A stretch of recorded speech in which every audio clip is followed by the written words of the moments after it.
Hi, everyone. I'm Alicia Greenberg with the Advertising Club of New York.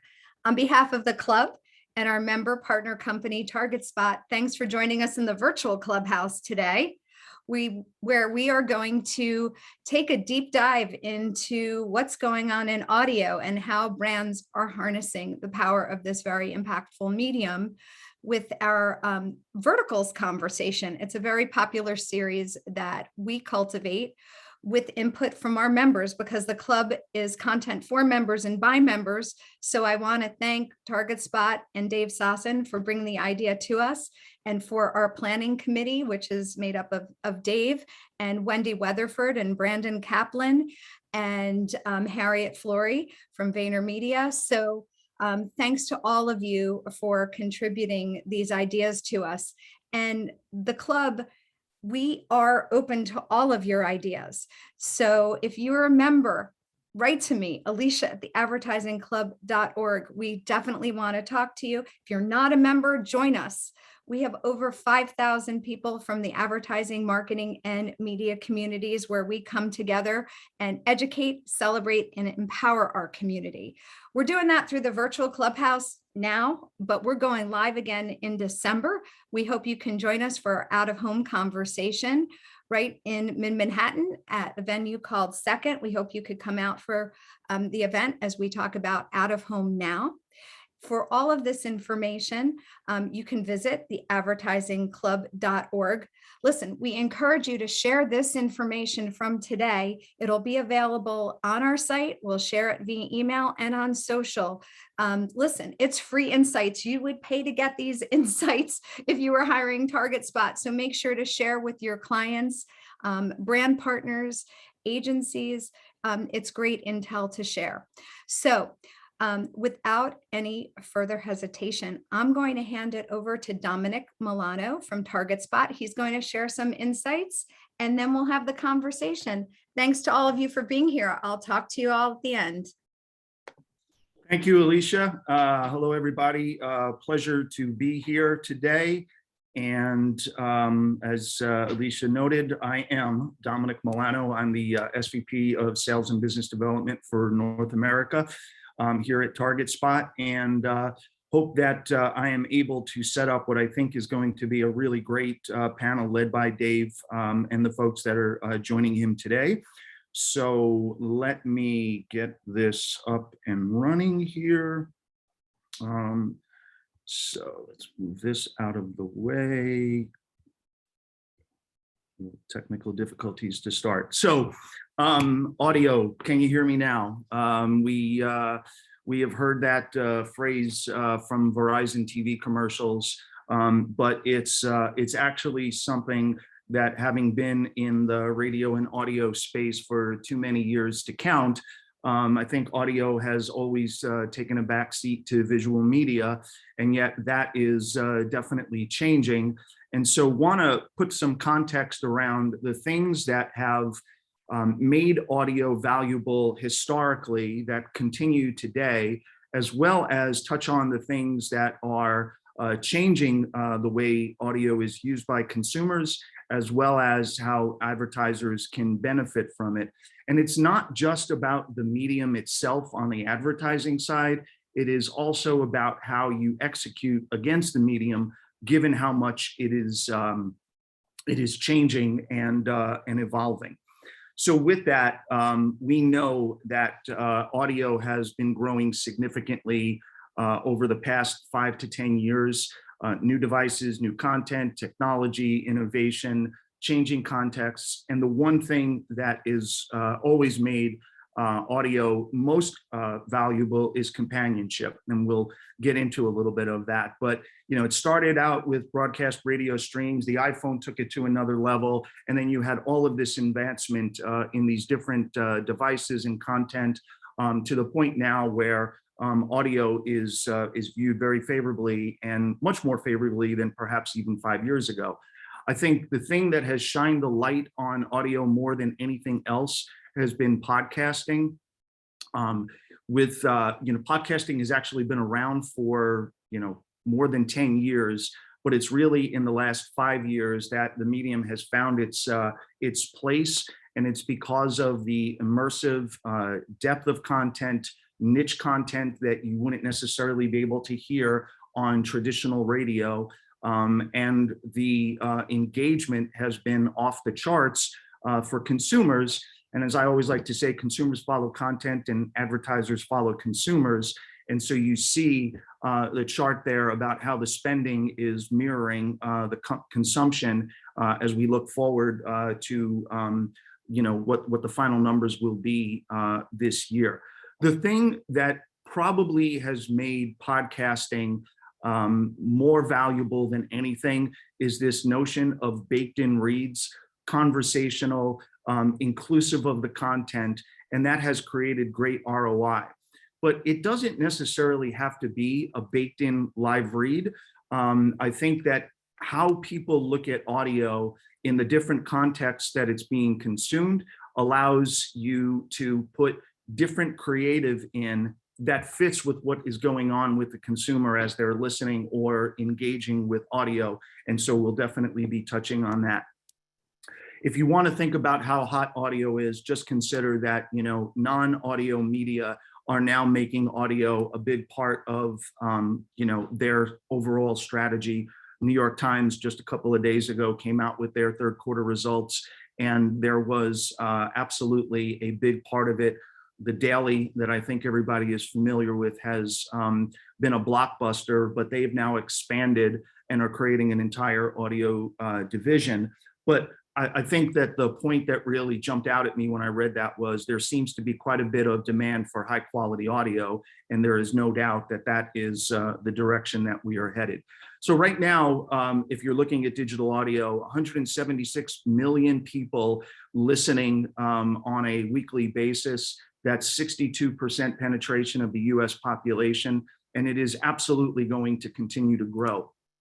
11% of total media time per day for adults in the United States in 2020 was 11%, and it's grown to 11.7% in 2021.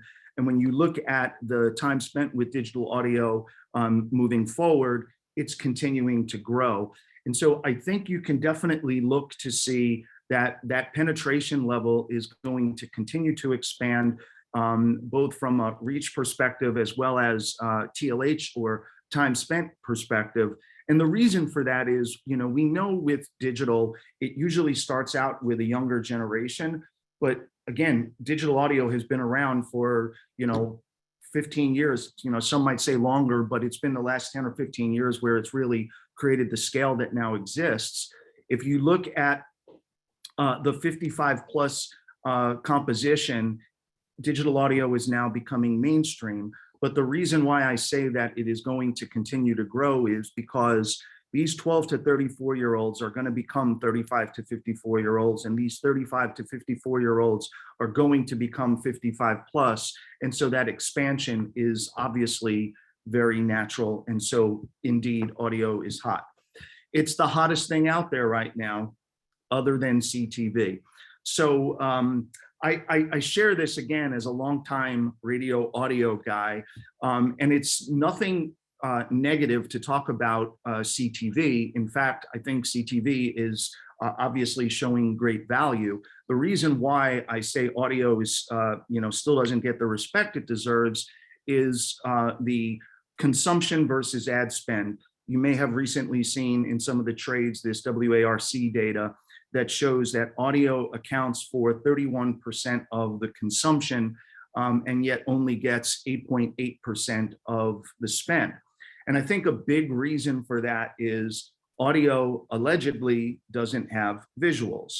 But, and I think Alicia even used these words earlier, the power of sound is also the image of sound. Things that we talked about in the radio business for many years, and I hope still is being discussed on the traditional radio side, theater of the mind and image transfer. So hopefully you're going to be able to hear this.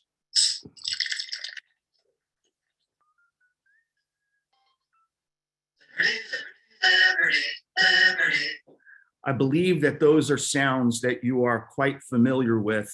And I would also bet that if you are familiar with them, You saw the McDonald's logo in your mind. You saw the Liberty, the obnoxious Liberty logo, and that commercial in your brain. You heard the Coke that was pouring. And so if visual advertising includes great audio along with it, and better yet, audio logos, I think that there is, in fact, I know that there is an opportunity for audios to enhance and then extend visual ads, because you are tapping into that theater of the mind, and more than anything else, that image transfer. The other part of this is that consumers are obviously not always looking at the screen, and nor do we want them to be. You don't want to be riding a bike and reading an article, or driving a car and watching a video. Dangerous to us all. And again, this is not anything new. This has been the power of audio forever. It's the only medium where you can consume content while doing virtually anything else. So it is the ultimate multitasking medium, and a great way to, again, contextually tap into what the consumer is doing. So on that first slide, I had shown a number of different things that are happening with interactive ads. A big thing now is social audio. There are all of these different things, and Dave and the panel will jump into a lot of that stuff. But I wanted to focus on three specific things. Candidly, yes, there are three things that we are focused on here at Target Spot, but they are great examples of how audio is expanding its utilization for both consumers and for advertisers. So let's start with audio articles, a natural extension to podcasts for consumers. Again, we're not always looking at a screen, so we might be reading an article about to start cooking, or just hanging out on the beach and don't really want to read or can't see in the sun. And now I can listen to an article instead of reading it. So it behaves very much like a podcast, but it is that same content, whether it's the New York Times, Forbes magazine, or any other publication that you would be listening to instead of reading. We partner with a company named Trinity Audio that shared some metrics about their listen-through rate on both the content and the advertising. For content that was less than 5 minutes, I found this interesting. The listen-through rate for the entire show, podcast, article was 59%. And yet for the longer ones, more than 5 minutes, that listen-through rate was actually at 70%. Indicating, again, that someone wants to get more depth when they are engaged with something that they are interested in. And the other great point about this is that the listen-through rate for the ads was more than 91%. So again, a great extension to what you already have available in podcasting, and now the opportunity to look at different articles, keywords in the articles, categories from the articles, and put a relevant brand advertising into that. And again, there's a whole bunch to talk about what we can do with audio articles. But again, this concept of making sure that you are executing in the right way. Here's an example of an actual article, and I won't play the entire thing, but with a traditional radio ad in it. You'll notice that it is an AI voice. It's got somewhat of an NPR type feel to it, which I think is actually a positive, and that AI is actually improving. Artificial intelligence is too important to leave to Google and Facebook alone. Let's develop a public research consortium to take on useful projects that have no commercial prospects. Just a quick word from our sponsor. Buying a home is smarter than renting. If you're ready to buy, First Community is the right lender. First-time buyers can buy with no money down. So I'm going to pause that now and just say that you can put that ad there, but that is a traditional radio ad, okay? And if you didn't feel it, it kind of jumps at you, and it doesn't feel, natural. So where creative matters. Artificial intelligence is too important to leave to. Let me forward this and play this now with what I refer to as a native AI read.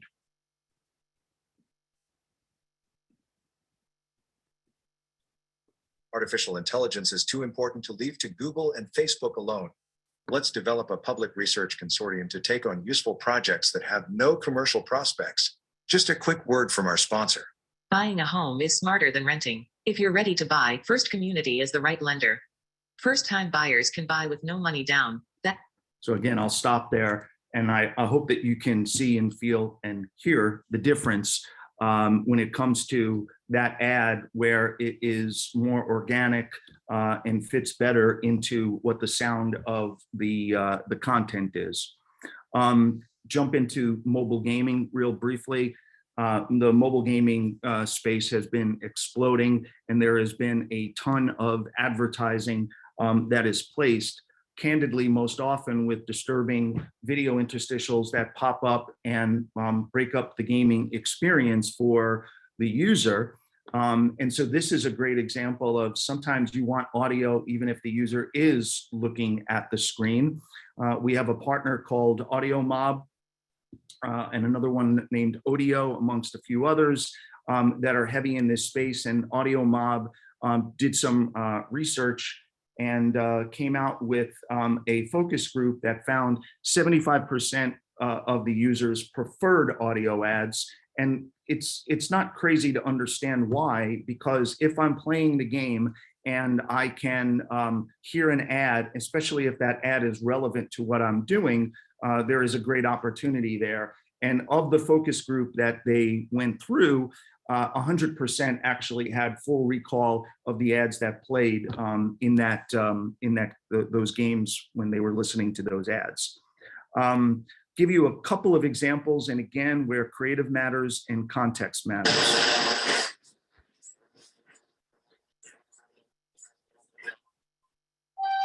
Jim from Nuneaton writes, "You were everything I desired, perfection. I only had eyes for you, but before I really knew it, you were gone, leaving just an empty box behind. I just want you back. Your 2 juicy patties, crisp lettuce, gherkins, onions, cheese, and my favorite Big Mac sauce." You can now spend even longer with the taste you love with the Grand Big Mac, but only until the 24th of March. Served after 11 a.m, subject to availability, participating restaurants only. So for me, there are 2 things about this. The first is I'm listening to an audio ad while I'm playing the game, and I'm not being interrupted by it. The problem is, not even the problem, but is it optimized? Because once again, you have a much more traditional radio commercial that may not necessarily fit. So I want to give you another example here.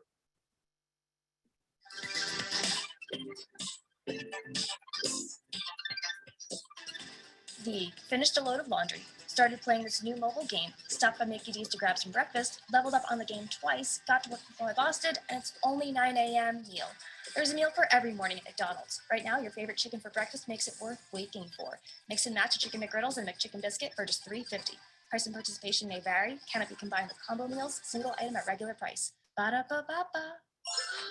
So once again, if I am putting advertising in that fits with the context and the environment, it makes the value of audio, regardless of what you're doing, that much greater. Okay, sorry about that.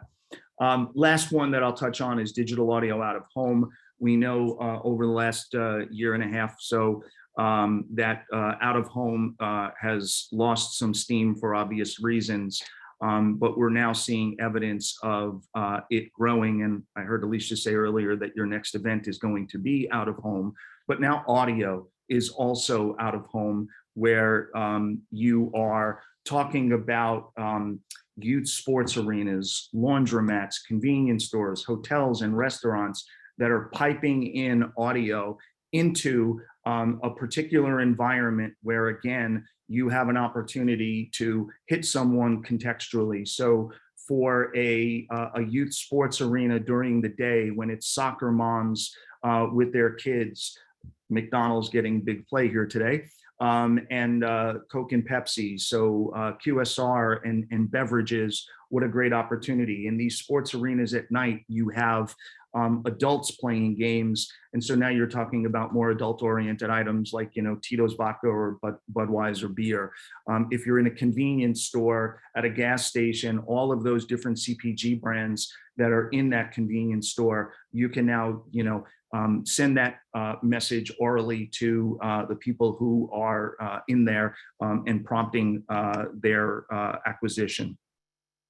So audio is the hottest thing out there. And the truth is that it should be even hotter than it is.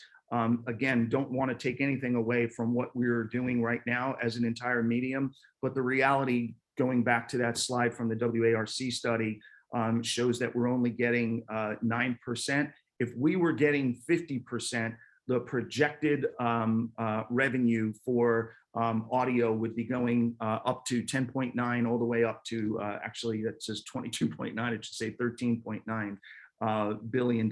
So there is a great opportunity to tap into all of the benefits of audio, but making sure that you are understanding what is the best way to contextualize the creative and deliver it in that right environment. So my summary of insights: audio is hot, it's growing, it's underutilized, it is visual, it is in the mind's eye, it enhances and extends visual advertising. The eyes are not always on the screen, but you can't ever close your ears. The audio utilization for marketing is growing. It goes beyond audio content alone.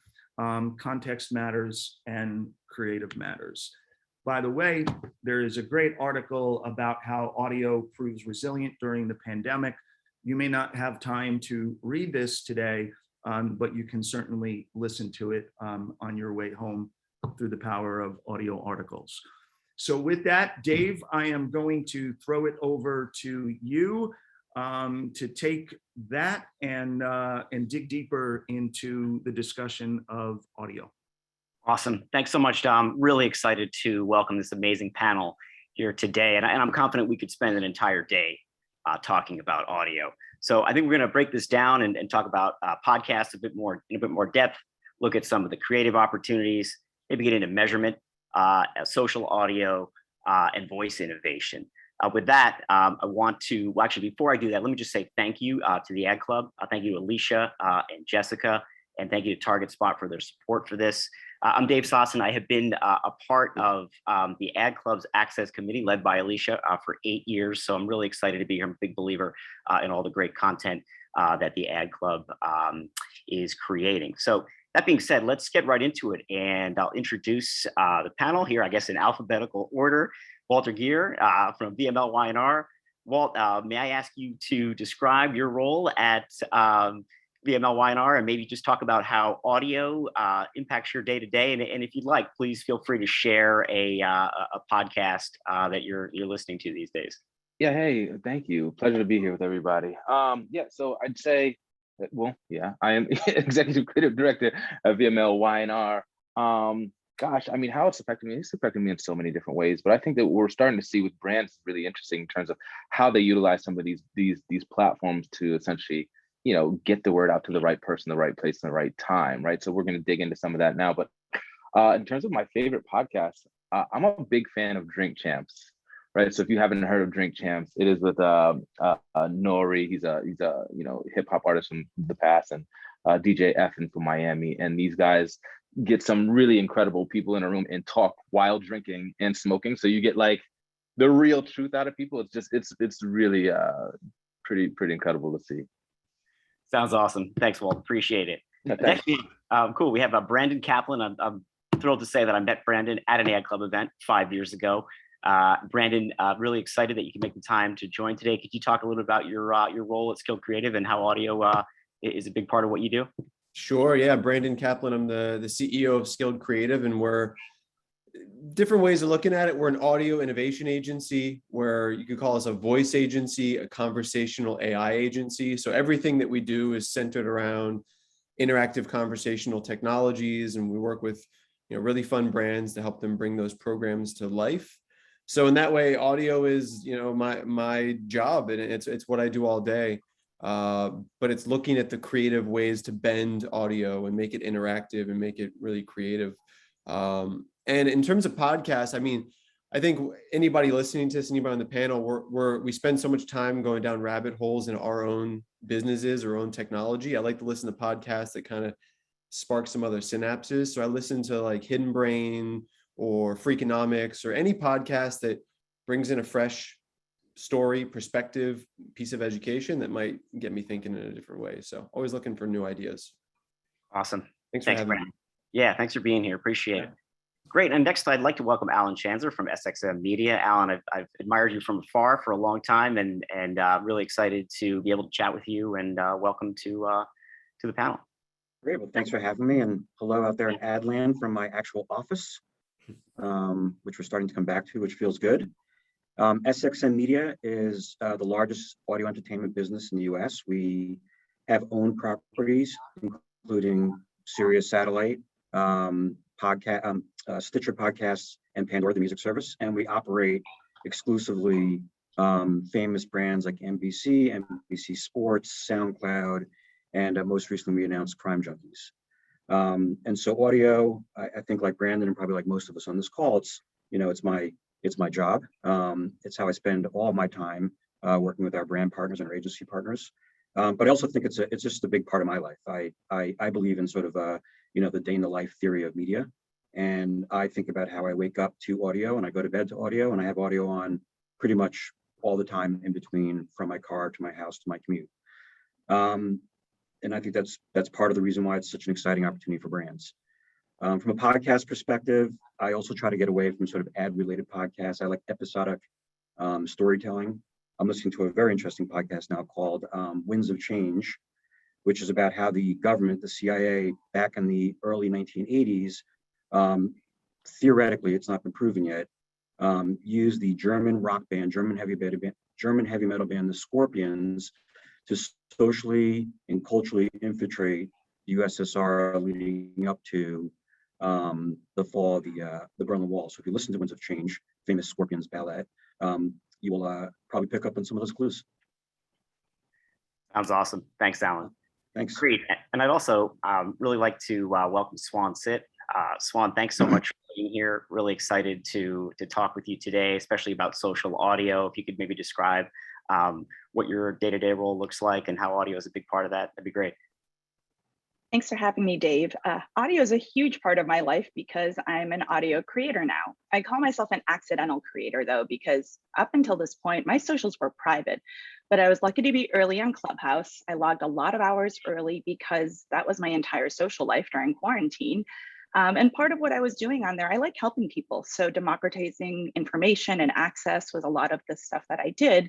I'm lucky now, after a few million followers, to be part of the Vayner talent and speakers family, and I get to do this for a living, which is pretty cool. As for what I listen to, I actually listen mostly to Clubhouse and Twitter Spaces now. Podcasts are still great, but I love the live interactive nature of things. This is where I get my news every morning, where I get trends, and actually where I learn research on new spaces like crypto and NFTs.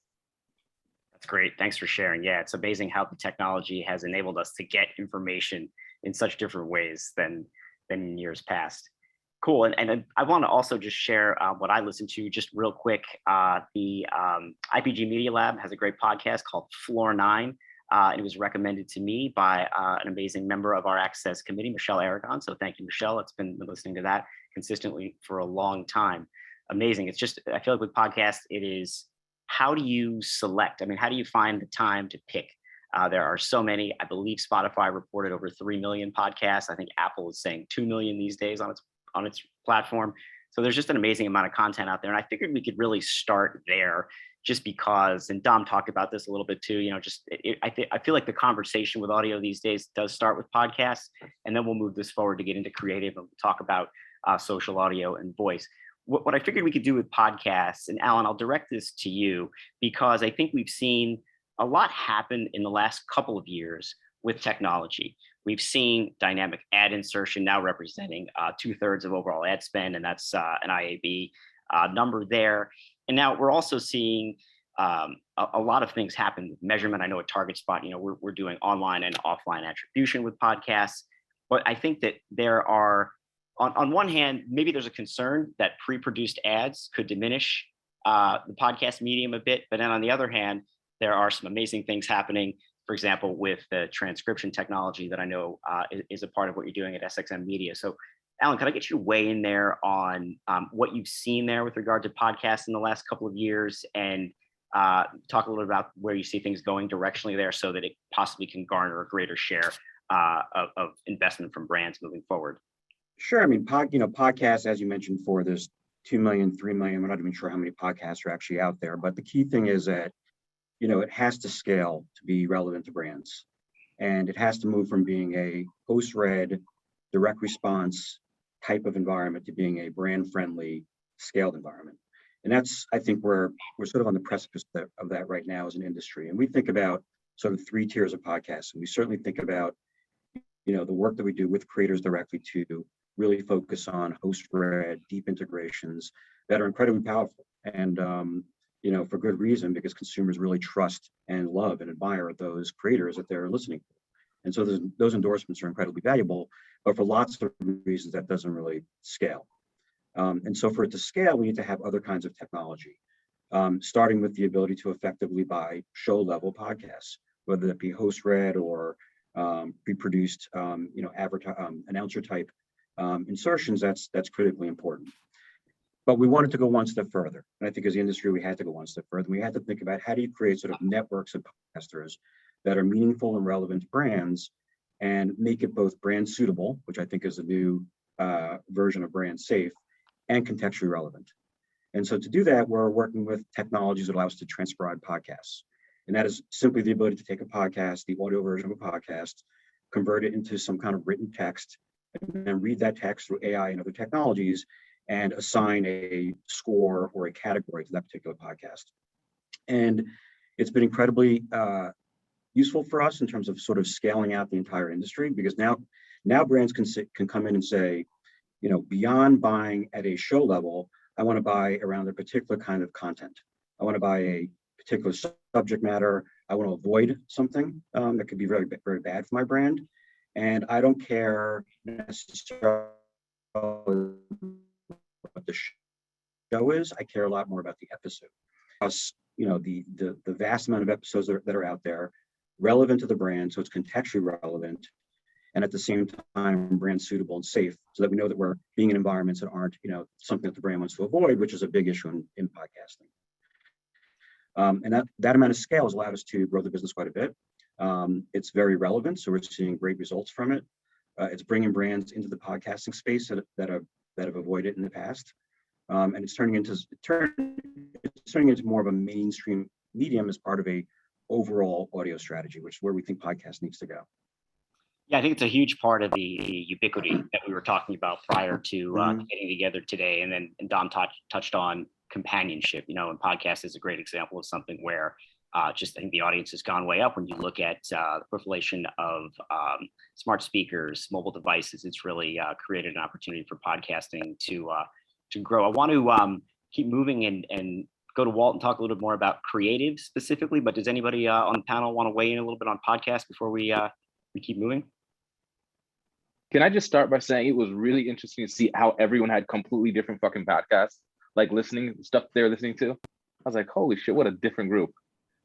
Yeah, it's very different. And I'm sure it's also funny to think about like how people listen. I found it for me, like not commuting a bit during the pandemic, it was like, I didn't have my usual slot to listen. So I had to find a little more, but that was not the norm. I think podcast listening, we saw listenership go way up during the pandemic, which speaks volumes to just how much is out there. Also, just to jump on Walter's point, I mean, it's not just different podcasts. We listen for lots of different reasons, right? We listen for education, inspiration, motivation. It's a bit like music, but I think it goes one step further because it is so personalized on what we're choosing to listen to and who we're choosing to listen to. I think it really makes it a very unique space for brands, which I think plays right into the creative story, which is now what do we do with it? Yeah.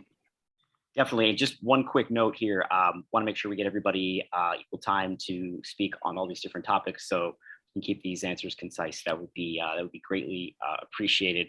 Walt, love to move it over to you. And the thing I want to ask you about is creative innovation. You know, we're seeing some cool things happening with audio. 3D audio is an example. I know iHeart's going to be producing 12 podcasts in 3D audio this year. And so, and if anybody's curious about that, it's worth a quick search just to take a look at some of the details and the immersiveness. Wanted to get your take on it too. And really, in addition, was hoping you could touch on maybe creative lengths, context with creative, and very importantly, to talk about how we ensure that there are diverse voices within audio. Yeah, it's interesting. It's an interesting question. I mean, when you think about audio on like podcasts and social podcasts, I guess what we want to call them. Here's the thing: we continuously put things in boxes, right? And like all together, right? It's like audio is not radio, just like mobile is not TV, right? Yet we continuously, like, again, like target to these consumers in these spaces like they're the same. And I always say that, like, you have to, like, the word meta is like a big fucking deal now, right? So like in the metaverse, right? Or where we go and we start to talk about AR and VR, we have to realize that, you know, the job of tomorrow, yes, like animators and 3D folks and stuff like that, but like the job of tomorrow really is about a copywriter, right? So a copywriter is what we see today as a UI designer, right? User interface, because these copywriters now, like how we engage with brands is going to be less about what we touch and more about what we hear and how we conversate, right? So I should be able to speak back and forth. So when we saw those stats earlier that Dominique actually put out, I think he said like something like 80% viewability, something like that, and like 20%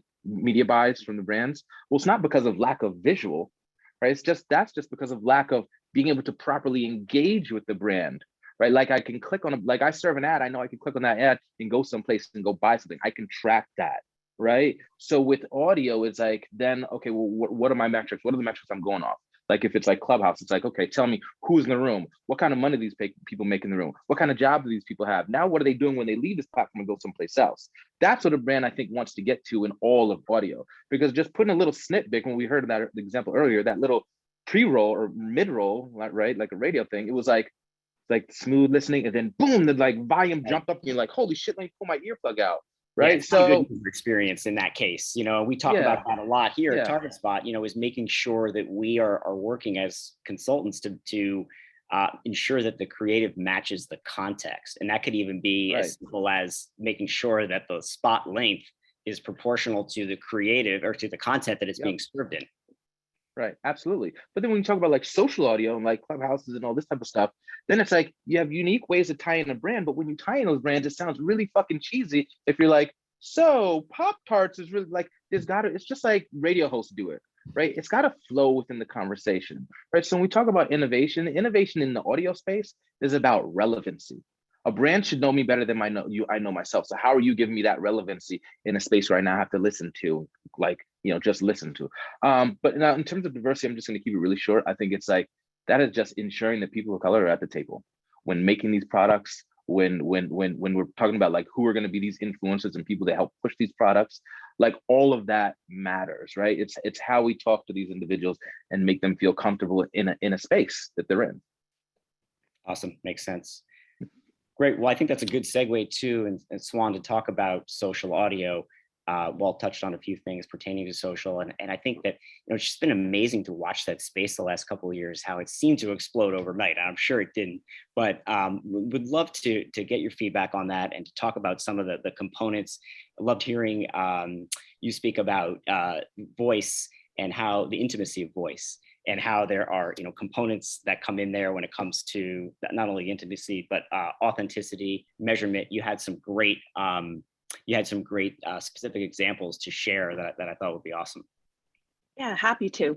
In the grand scheme of things, audio shouldn't make sense in the path of technology adoption, right? We started with newspapers, then radio, then TV. We added bells and whistles and filters. The next step should have been AR and VR. Yet analog audio is just as big and growing, which is crazy, right? But I think when you think about live social audio, there's a few things that make it a little different, that make it maybe kind of a sidebar parallel path to this path of adoption. We talked about voice being innately intimate. Imagine being around a campfire and listening to a story. That's a different use case than putting a filter on an IG story. So there's a place for that. And to take that a step further, I think people are more comfortable when they're not on camera to be vulnerable and to be honest. When I interviewed Paris Hilton, she talked about her abuse at her boarding school. And one of the biggest parts is on Clubhouse, there was no one staring at her. There weren't bright lights and cameras. She felt like she was having a conversation with me on the phone or around a coffee table. So I think it allows people to deliver content in a slightly different kind of way. Beyond that, I think social audio is authentic to a fault because there's no filter on that and it's all real time. So unless you have your PR person sitting next to you whispering in your ear about what to say, after any prepared comments you have, if the interactivity kicks in, you are who you are and people figure that out. And it's storytelling, but it's interactive and it forces us to be a little bit more creative. I agree with what Walt said. It's cheesy to insert an ad about Pop-Tarts in the middle of a room, but if it's endemic and embedded, it works. So for example, Timberland was one of my clients and they wanted to talk about regenerative agriculture. They want to be net neutral by 2030 and want to tell the story. No one knows what regen is. If you care, you already know, and it's a really long word that most people don't understand. So we named our room, What Do Boots and Hot Dogs Have in Common? And this is talking about the future of agriculture in which a rancher, when they take a cow, all parts of the cow are used. The fine meat is used for restaurants, the innards are used for sausage or feed, but every piece of leather is used for a boot. So it forces us to tell stories in a more creative way. It's still storytelling, but actually without the bells and whistles, you have to get to the heart of the story. There's also a lot of unplanned and serendipity in there that you can't get with a podcast. When we ran a charity room, we called it 24 Hours of Love. We did it on Valentine's Day because we wanted people to think less about the Hallmark calendar and more about love of fellow man, love of the earth. So 24 hours, 24 segments of content. The very last one was called Behind the Medals, and it was a story of Olympians. We see them on the medal stands, we hear the glory, but we don't hear the stories of loneliness, of imposter syndrome, of fatigue and depression. So we told a very vulnerable story with 5 gold medal athletes in this room. Now, my club is called Swan Dive. It's a little play on words because we dig deep into topics. And Greg Louganis, arguably the winningest diver in Olympic medal history, scrolling the hallway, sees Swan Dive and says, "What's this?" Sees that it's about Olympians, pops in the room and joins our conversation. So if you're talking about vulnerability and people who've had journeys, like what an incredible person to jump on stage with us. No one I had a connection to or could have asked to be on this panel, but serendipitously found us. So it's just an incredible way for not only the storytelling to challenge us to be more creative, but the serendipity of the interactivity. You can't get that in a planned podcast. Yeah, and I love that story that you were telling us yesterday about Tom Green and Denise about just because I was asking specifically about social. I was trying to wrap my arms around measurement and how do brands see results. But I think if you could just highlight how that wound up, I think it was in Rolling Stone the next day. That was amazing. Yeah, absolutely. Well, social audio is early and it's hard to measure, but it doesn't mean it's ineffective. It plays in the more of the upper and middle funnel, and it's a part of a larger 360 marketing campaign. But the way I like to think about impact is sometimes effect on culture and zeitgeist. So I was in a room with Tom Green, the comedian, and we were just chit-chatting. He had taken a camper on the road. He was isolating himself during the pandemic. And D Nice happened to pop in the room and was sitting in the audience. And Tom Green flips out. He's like, "I am the biggest hip hop head. I've been a fan of D Nice since the beginning. I have his first album." I'm like, "Well, he's a friend. Do you want me to bring him up?" He's like, yeah, please. So we bring D Nice up, they're chit-chatting, Tom Green's fanboying, they're having this great conversation. And Tom, I thought he was joking, but he's actually quite serious. He's like, "We should do a hip hop album collab."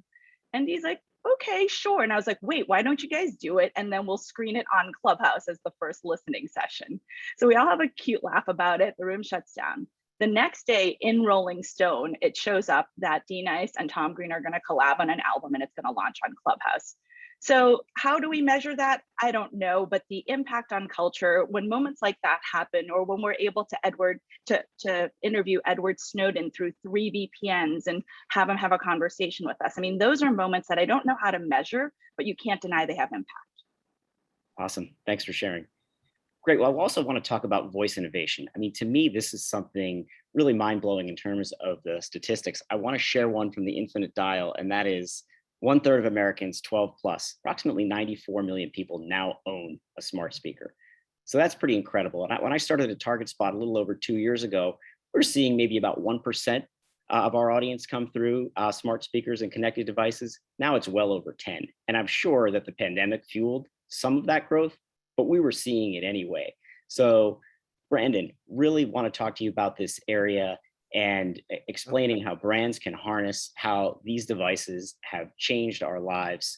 And by the way, great podcast you were on called the Voice Bot Podcast. If anybody really wants to get into the conversation about Skilled Creative and what you do in more depth, but maybe if you could talk us through some of it. There are some amazing things happening there when it comes to really how, as you've explained it to me, the omni-channel role and how voice can all play, maybe even talking about optimization when it comes to search. Just really interesting, and love for you to maybe give us a little bit more of a rundown on that.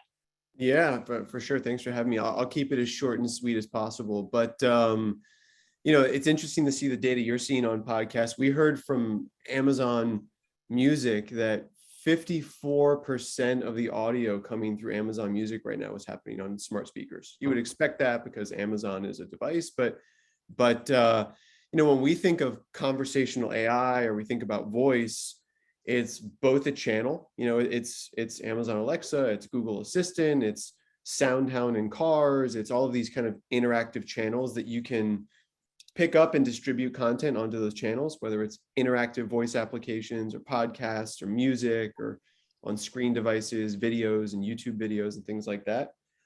But voice is also a user interface, right? So if you pay attention to the news, every time there's an announcement about a new technology, go a couple paragraphs down and it's always, oh, and this is also activated through natural language understanding or natural language processing or conversational AI. So hands-free voice control is becoming a really important user interface. So when we combine the fact that it's both a channel where you can distribute content and experiences into, and it's a user interface that you need to be thinking about how do you activate your IP and your consumer experiences in your community, then you go, okay, wow, we need to think about this in terms of a program. And so we work with people and we go, well, where does your brand fit into this ecosystem? How do people want to engage with you? And a lot of brands pop up and say, people cannot wait to engage with us on Alexa. And we have to kind of help them find a strategy and say, well, you've got to put yourself in the place where people want to engage with you. So everyone's talked a little bit about the right time and place. How does an ad sound? Where does an ad get placed? How do you put yourself into a podcast? And it's the same in conversational AI. It's where do people have an interest in engaging with your brand? What content or experiences can you distribute into there? To Walt's point, it's got to then be really great creative. It can't be self-indulgent. It's got to be representative. It's got to be, on point of what people are looking to do.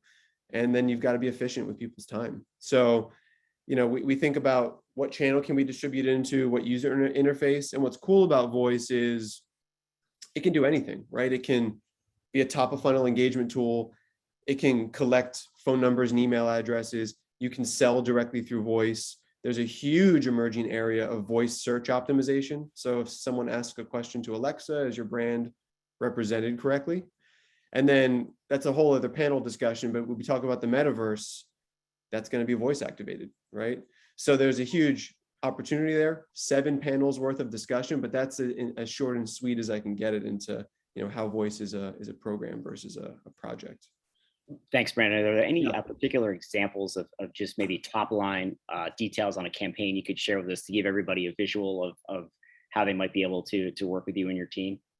Yeah, it's cool. We work with largely a couple different categories. We work with media and entertainment brands like HBO Max and Warner Music Group and Pottermore Publishing, and helping them figure out how do they distribute content, create engagement, sell subscriptions, collect user data, build CRM. And then we work with a lot of CPG brands like Mars Wrigley and Nutella and Pepsi, and they're really focused on similar things, but really heavily focused on commerce. So a quick example is we just did this really cool Halloween campaign for Mars Wrigley, and we did voice commerce initiatives that were driven by ad dollars on Amazon, where you could buy M&Ms and Snickers through your voice devices through a really cool experience. We did recipes where you could, cook different M&Ms baked goods, and the recipes were available through voice devices. We made a really fun kind of spooky alarm for Skittles that people could prank each other, and we tried to get a little bit of virality in that.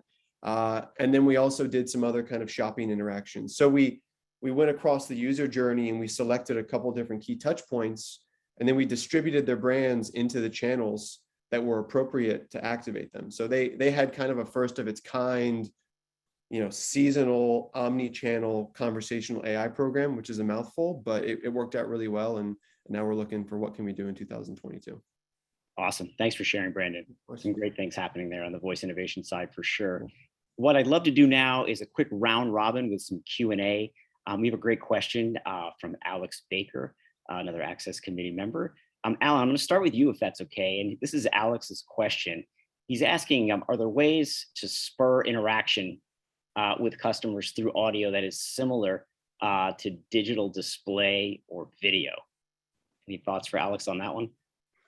I think certainly voice is one that's growing, as Brandon mentioned, through, whether it be any kind of connected device. We're going to see that in the home, in the car, etc.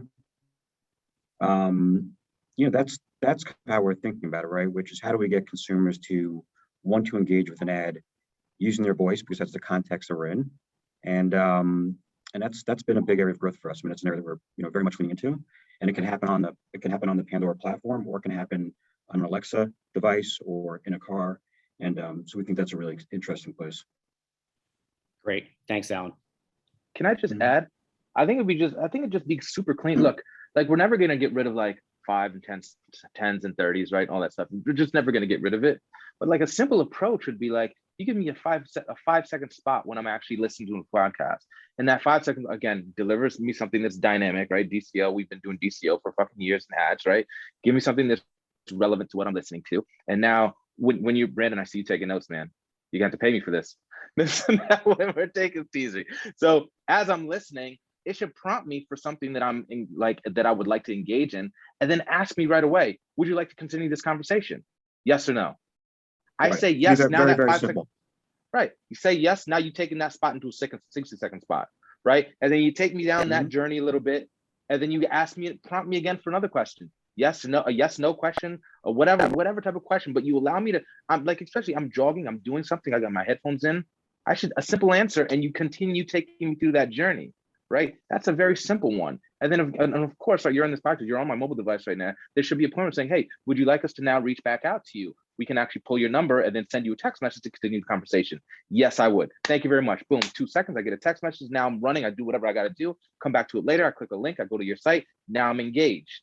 Right. And now you have to. I'm sorry. Yeah. I mean, I have to think about audio that way, because there's so many areas where audio has a companion screen. And so, yes, we can serve a banner with an ad and have somebody click on it. But there's many, many places where audio does not have a companion screen. It's 100% screen free. And then you have to think about, how do you engage a consumer very differently in that environment. And in that environment, the key trigger you have is voice. Sure. It's not just screen free. Yeah, it's not just screen free, but it's sometimes passive. So if somebody's listening to something, whether it's a pod or Clubhouse, and they're doing laundry, they're not clicking anything, they're not writing anything down. So what's the next action we want people to take? And I think oftentimes podcasts are great in and of their own right, but there's no 360 around it. So where does it fit in that funnel? Where does it fit in engagement? And I think it's between transactions and purchases where magic happens for relationship and community. And that's what these should be used for, but it needs to be tied to other tent poles of action for this to actually manifest into lifetime value. And what we find is really cool is we're kind of trying to push the creative boundaries of where can we create these conversational interactions. And so we're learning, where is it appropriate? Where do people let you in, and where do they say, no, I'm good? And so what Walt was saying, we're finding average brand engagements of 10, 15 minutes long, right? Because people are we've done some interesting pilots where we limit people's control and we give them more control. And when you give people more control of the conversation and the interaction and the audio, they stay longer, they choose more depth. So it's really cool to see when we add this layer of interaction onto audio, how people behave, and we're learning all about that right now. Awesome. Thanks for everyone for that. Okay, we have another question here. All right, so this is a question specifically about technologies and we're using to consolidate omni-channel digital experiences, including voice. How does voice fit in to the overall journey? and what activation channels are working best across where voice is first, middle, or last. So Brandon, I think you did touch on some of this in your portion, but maybe we can start with you on this one. Yeah, I mean, in terms of channels, Amazon in the US dramatically owns the market share, but we say like voice is omni-channel. So what's really nice about it is you can hyperlink people into a voice experience now, right? So social and web and newsletters can literally activate my voice device right behind me, drive me in. In that voice experience, I can collect your name, your address, your phone number, your email address. If you've got my brand's mobile application, I can drive you out to our mobile application. So we say that voice just becomes a really high value touch point in a user's journey. So think about these different channels: Amazon, Google, the mobile devices, cars, hearables, any digital channel can be conversational. But it's what are the ingresses and the egresses that we think about. So I don't know if I answered the question, but it's for sure omni-channel, and you can push in and pull out of it as much as you want. Great. Anything, Swan, to add to that?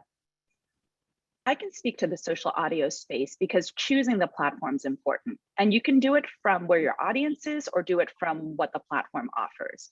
I always say the path of least resistance is where your audience is. So if you want to start doing live social audio, but your platform is Instagram, maybe just go on Instagram Live and reduce the visuals on it, right? To rebuild an audience on another platform takes a lot of work. And it doesn't mean it shouldn't be done, but just know that it'll take a lot of effort and a lot of dollars. That being said, if you're new to entering social audio and you do have an audience you can bring with you, I think understanding the differences between the existing ones and probably new ones to come is important.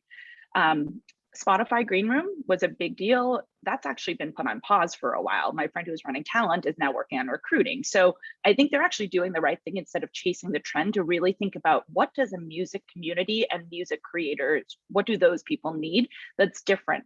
Now, Spaces is working great for people who have a large Twitter following. So you can turn it on and all those notifications go out, but it's really buggy. I mean, I was on last night with Alesso and it crashed. Like, this guy has 2 million followers, and I'm like, I'm really sorry, this room is bugging out. We call it rugged. We got rugged from the room. But Clubhouse, I think, is actually great with the furthest set of features and roadmap. Pretty big community.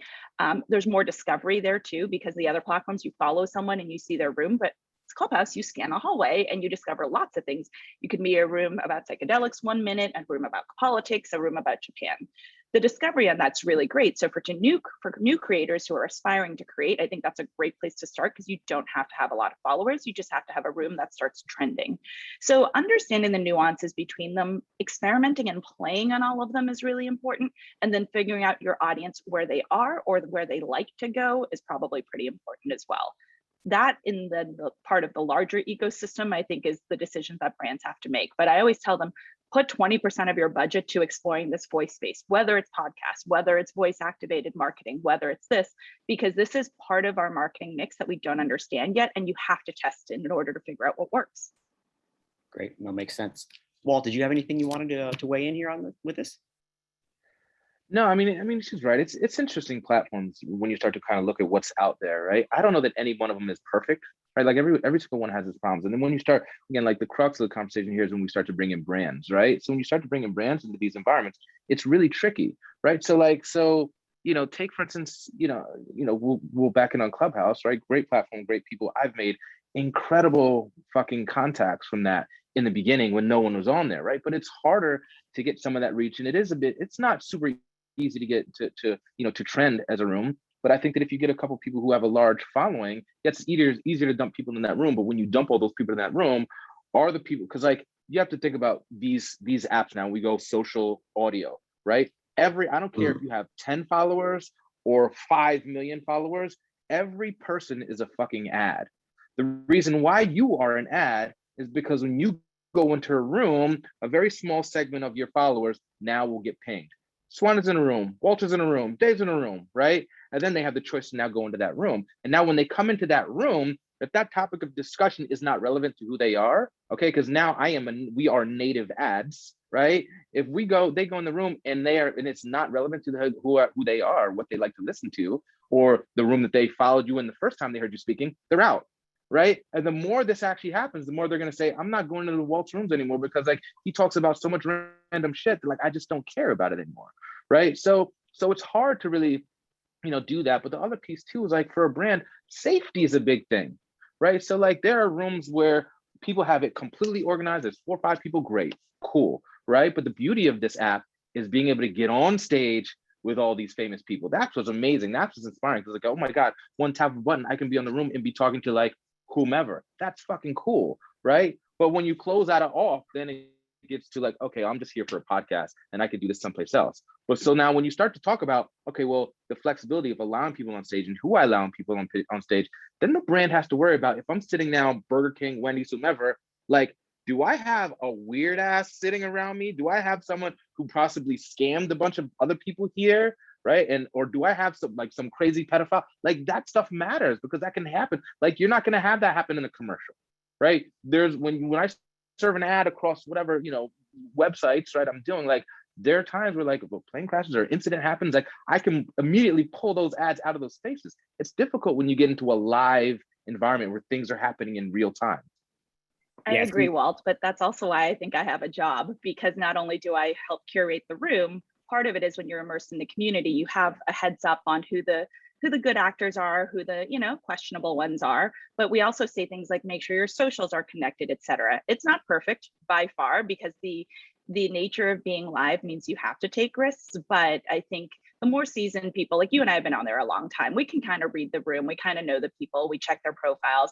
But that's why it's actually the best run rooms are not ones that they're the ones that look seamless, but behind the fold have been really pre-planned and have methodology and have a whole staff of people looking after it. Great, thanks for that. Well, we are running out of time here, so I just wanted to take one quick minute. Thank you all so much. This was an awesome conversation, and I know that we're going to be looking to come up with the next segment, something further with audio. Really excited to speak to Alicia and the whole team and figure out what that might be. I'm sure social audio and the next evolution will be a big part of that. Hopefully some of these conversations around creative and innovation will be able to dial in on that further. So please, if this space is of interest, please follow the Ad Club, LinkedIn, Twitter, wherever, just so that you can see what's happening. A lot of content, exciting content to be coming in 2022. With that, thanks again, and I want to throw it back to Alicia.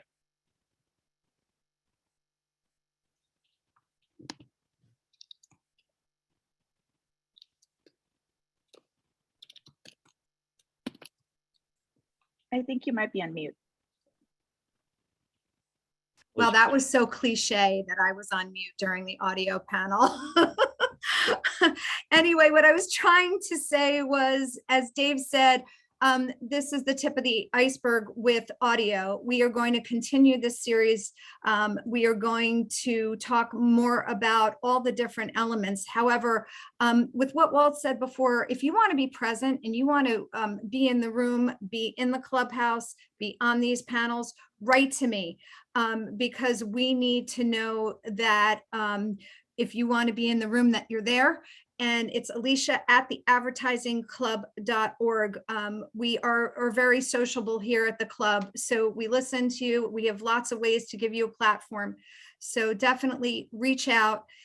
If you have questions after this, write to us. We can connect you with any of our panelists, talk to them directly, or at least facilitate some of that. We'll be sharing the content on this afterwards on our site. Share it, because lots of things going on in this space and lots of great insights. So thanks to all of you. Stay safe, stay healthy, and we hope to see you in the clubhouse in the months to come. Thanks so much, all. Bye.